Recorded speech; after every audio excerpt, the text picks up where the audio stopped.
जय श्री गणेश। नमस्कार। मैं आचार्य संजय द्विवेदी। मेरे समस्त प्रबुद्ध दर्शकों का मेरे चैनल पर हार्दिक स्वागत है।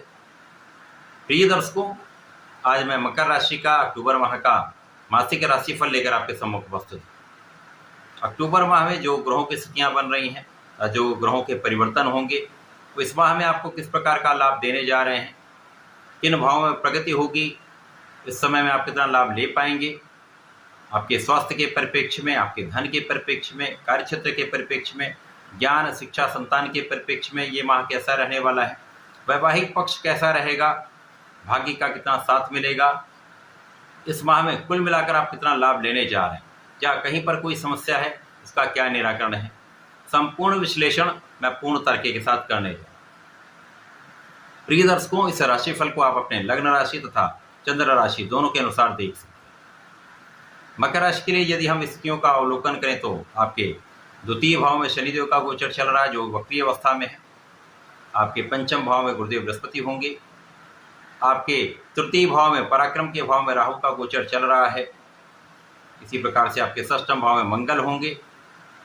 आपके नवम भाव में अति प्रबल अवस्था में चतुर्ग्रही संयोजन बना हुआ है, जहाँ पर सूर्यदेव होंगे, बुध होंगे, चंद्रमा प्रारंभिक समय के लिए होंगे और यहाँ पर केतु का गोचर चल रहा है। आपके दसम भाव में शुक्राचार्य का गोचर चल रहा है। ये संपूर्ण ग्रहीय स्थितियां हैं। इसके पश्चात बुध का परिवर्तन 10 अक्टूबर को हो जाएगा, जब ये नवम भाव से परिवर्तन करके दसम भाव में प्रवेश करेंगे। मित्र की राशि में मित्र के साथ इनका गोचर प्रारंभ होगा। 13 अक्टूबर को शुक्राचार्य का राशि परिवर्तन आपके लाभ के क्षेत्र में हो जाएगा। 17 अक्टूबर को सूर्यदेव अपनी राशि का परिवर्तन करके अपनी नीच राशि में तुला राशि में प्रवेश करते हैं। इसके पश्चात 20 अक्टूबर को इस माह का अंतिम परिवर्तन होगा, जो मंगल का है। मंगल षष्ठम भाव से निकलकर आपके सप्तम भाव में प्रवेश करेंगे, जहां पर इनका भी अपनी नीच राशि में प्रवेश होगा। मकर राशि के लिए यदि हम स्थितियां देखें तो लग्न की स्थिति अत्यंत प्रबल है, जहां पर शनिदेव प्रबल अवस्था में वक्रीय है। तो निश्चित रूप से आपके लग्न को प्रबलता मिलेगी, आपका प्रभाव बढ़ेगा, स्वास्थ्य समस्याएं कम से कम होंगी तथा इस समय में आप अपने कार्यक्षेत्र में संपूर्ण रूप से लगे रहें। आप बहुत न्यायोचित रहने वाले हैं। आप दृढ़ संकल्प करके कार्य करने वाले, क्योंकि गुरुदेव आपके ज्ञान के भाव में ज्ञान के कारक होकर विराजमान है। तो यहाँ पर ज्ञान का, शिक्षा का भाव अत्यंत प्रबल रहेगा। ज्ञान शिक्षा में आप सफलता की प्राप्ति करेंगे। केवल आपको अपना संपूर्ण प्रयास करना है, परिश्रम करते रहना, सफलता आपको मिलेगी। जो लोग प्रतियोगिता परीक्षा की तैयारी कर रहे हैं, जो लोग प्रशासनिक सेवाओं के लिए लगे हुए हैं, तो प्रयास करेंगे। यहाँ पर पूर्ण परिश्रम करना पड़ेगा, क्योंकि शनिदेव की राशि है, परिश्रम कराते हैं, परंतु उसका लाभ भी आपको उचित प्राप्त होता है। संतान पक्ष भी बलवान रहेगा, संतान से आपको सुख प्राप्त होगा, संतान से आपको लाभ प्राप्त होगा। आपके ज्ञान से, आपकी शिक्षा से भी विशेष लाभ यहाँ पर आपको मिल रहा है। भाग्य वृद्धि का समय है। ये माह आपके लिए भाग्य वृद्धि का है, जब भाग्य की प्रबलता से आपके कई अवरुद्ध कार्य भी बनने वाले हैं, आपकी इच्छाएं पूर्ण होने वाली। तथा इस माह में आप अपने सोचे हुए कार्य पूरे कर पाएंगे, क्योंकि यहाँ पर आपके कर्म क्षेत्र में शुक्राचार्य मालव्य योग में है। तो कार्य क्षेत्र अत्यंत विशिष्ट रहने वाला है, कार्य क्षेत्र विस्तृत रहने वाला है, कार्य क्षेत्र संपूर्ण सफलता आपको मिली। अब यहाँ पर आपका परिश्रम भी अच्छा होगा, क्योंकि राहु भी शनिवत हो चुके हैं। राहु का प्रभाव भी आपके भाग्य को बढ़ाने वाला होगा, आपके कार्य क्षेत्र में आपको आगे बढ़ाने वाला होगा। परिश्रम आप करते रहेंगे, तो जब आप परिश्रम करेंगे तो कार्य क्षेत्र में आप आगे बढ़ने वाले हैं। लोगों का सहयोग प्राप्त होगा। व्यापारिक क्षेत्र में विशेष रूप से आप बहुत विस्तार करने वाले हैं। लोगों के सहयोग से, आपके गुणों से, आपकी योग्यता से, आपके प्रभाव से आप सफल रहने वाले। अब नौकरी का भाव हो, वहाँ पर भी आपको सफलता मिलेगी। आपका व्यापारिक भाव हो, वहाँ पर भी सफलता मिलेगी। तो वहाँ, या आपका अपना कोई प्रोफेशन है, वहाँ पर विशेष रूप से सफलता का योग बन रहा है। तो जब आप अपने कार्यक्षेत्र में सफल होंगे, भाग्य का साथ मिल रहा है, तो धन प्राप्ति के अवसर नियमित रूप से आपको प्राप्त होते रहेंगे। एक बड़ा धन आपको प्राप्त होने वाला। पारिवारिक संपत्ति से भी आपको लाभ मिल सकता है। परिवार के सहयोग से भी धन की प्राप्ति का संपूर्ण योग है। मंगल यद्यपि यहाँ पर षष्ठम भाव में है, तो यहाँ पर आपके सुखों के होते हुए कभी कभी सुख आपके पास संपूर्ण रूप से प्राप्त होता, परंतु उसका आप पूर्ण लाभ नहीं ले पाते, उसका उपयोग नहीं कर पाते। तो यहाँ पर प्रारंभिक समय में ऐसी स्थितियाँ रहेंगी।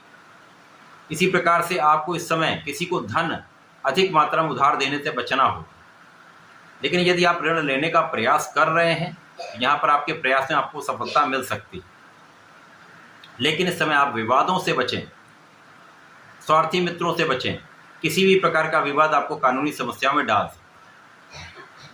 परंतु ग्रहों की स्थितियां अच्छी हैं, भाग्य का साथ मिल रहा है, लग्न की स्थिति अत्यंत प्रबल, तो समस्त समस्याओं से आप बाहर आ जाएं।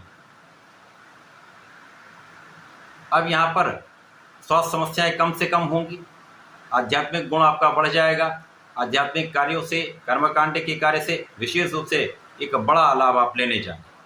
समय भाग्य के स्वामी अपनी उच्च राशि में भाग्य में गोचर कर रहे हैं, सर्वाधिक सफलता का समय, चौगुण से आपको लाभ मिलेगा। कहीं पर कोई बड़ी कठिनाई का समय यहाँ पर नहीं प्राप्त होगा। तो यहाँ पर वाणी का भाव भी अत्यंत प्रबल रहने वाला है। आपकी बुद्धि भी कुशाग्र रहने वाली है। बुद्धि के बल पर, अपने ज्ञान के बल पर, अपने कैलकुलेशन, अपनी गणनाओं के बल पर आपका कार्यक्षेत्र अत्यंत सफल रहने वाला। आप किसी भी क्षेत्र में हो, आप सफल रहने वाले, आप आगे बढ़ने वाले, आपका नाम होने वाला। परंतु जब बुध का राशि परिवर्तन होगा तब क्या स्थिति बनेगी? बुध जब राशि परिवर्तन करेंगे तो मित्र की राशि में जाएंगे, शुक्राचार्य की राशि में जाएंगे। शुक्राचार्य के साथ इनका गोचर प्रारंभ होगा तो आपके कार्यक्षेत्र में लक्ष्मी योग बन जाएगा। तो यहाँ पर आपके कार्यक्षेत्र से महाधन का लाभ अवश्य प्राप्त होगा।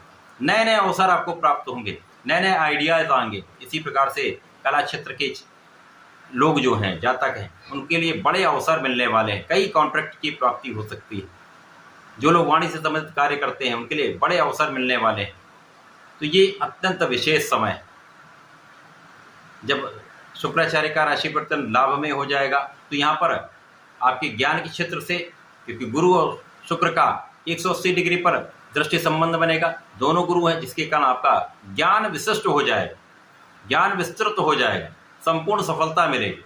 संतान भी आपको अच्छी प्राप्त होने वाली, संतान का संपूर्ण सुख भी मिलेगा। इसके साथ ही साथ जब सूर्यदेव का राशि परिवर्तन होगा, सूर्यदेव भाग्य भाव से निकलकर कर्म क्षेत्र में जाएंगे। यहाँ पर दिग्बली होते हैं, परंतु यहाँ पर ये नीच राशि में जाएंगे। अब शनिदेव की राशि के लिए यदि हम अवलोकन करें तो तुला राशि उनकी उच्च राशि है। शनि का प्रभाव यदि हम यहाँ पर अवलोकन करें तो नवम पंचम का दसम भाव से बनेगा।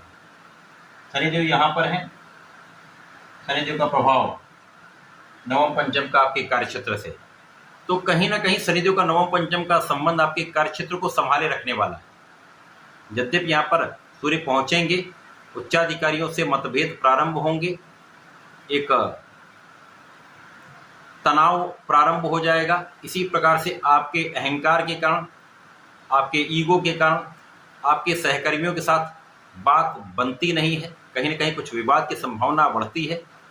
तो यहाँ पर बहुत संयम आपको रखना है, सोच विचार कर निर्णय लेना है, जल्दीबाजी में कोई कार्य नहीं करना है। यदि यहाँ पर आप बहुत विचारशील होकर विवेक के साथ कार्य करते हैं तो बड़ी समस्या नहीं आ पाई, क्योंकि यहाँ पर कहीं ना कहीं यदि आप सरकारी क्षेत्र में हैं तो अपयश का योग अवश्य बनता है। आपके कार्य क्षेत्र के कारण कहीं ना कहीं कोई समस्या अवश्य आती है। तो यहाँ पर ध्यान देने की आवश्यकता होगी, सावधान रहने की आवश्यकता होगी। जब 20 अक्टूबर को मंगल राशि परिवर्तन करके आपके सप्तम भाव में जाएंगे, यहाँ पर ये केंद्र के भाव में पहुंचेंगे। अब दो ग्रह जो अत्यंत विशिष्ट हैं, बलवान हैं, परंतु दोनों केंद्र के भाव में पहुंचे हैं, दोनों ही नीच राशि में पहुंचेंगे। मंगल भी नीच राशि में होंगे। तो यहाँ पर आपको अपनी ऊर्जा का सही उपयोग करना है। जीवन साथी के साथ विशेष रूप से बहुत सामंजस्य बनाकर चलना है। जीवन साथी के साथ तनाव की स्थिति नहीं बनानी है, आपसी प्रेम बनाकर चलना है। साझेदारी में विशेष रूप से यहाँ पर हानि की संभावना बन जाती है, क्योंकि यहाँ पर धोखा अथवा चोरी की संभावना होती है। ध्यान देने की आवश्यकता होगी। आपको अपने कार्यक्षेत्र में बहुत समझदारी से चलना होगा, बहुत संयम बनाकर तथा बहुत सावधान रहकर आपको कार्य करना होगा। अक्टूबर माह में आपको नियमित रूप से भगवान शनिदेव की प्रत्येक शनिवार आराधना करनी चाहिए। शनि दीपक जो चौमुखी होता है वो आप प्रज्वलित करना चाहिए। ओम सम शनिश्चराय नमः का कम से कम 3 माला का जप करें।